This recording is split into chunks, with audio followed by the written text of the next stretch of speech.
આ ટમેટા ભરીને કરવાના કે આ ગ્રેવી કરવાના?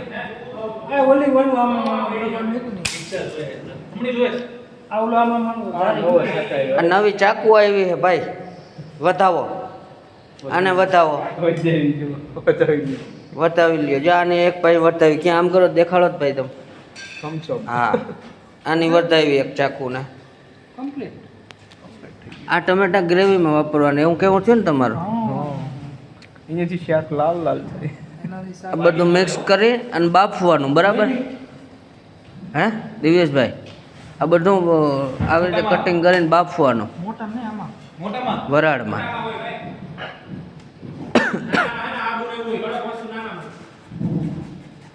એ તો ડાયરેક્ટ ગ્રેવી નહીં થઈ જાય, જોજો આખણે. આનો શું ફાયદો છે? લોહીમાં તમને બી વાંધો ન આવે. લોહી છે ને લોહી શું તારે અટાણે આ ટમેટું? હા દિવ્યેશભાઈ, લો ચાલુ રાખો, અમે છીએ સપોર્ટ માટે, બેક સપોર્ટ. હજી તો ભાઈ હા કેટલા થયા? હજી 6:30 નથી આ યાર. આમાં જ ટાઈમ લાગશે. ચાલુ રાખો તોય તમને ટેવ સારી છે, જોઈ લ્યો. થઈ ગયો બેન્ડેજ પીડે એને કાપી નાખો. છાલ વૈથી શું કરશો તમે? આ થઈ ગયું લીલું લસણ. આટલું જ હતું. આટલું જ હતું. લો તમારે તાર કંઈ કેવું આને?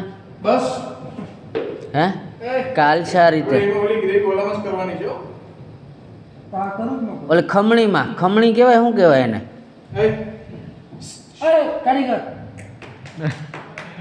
એ કારીગર કંદોય.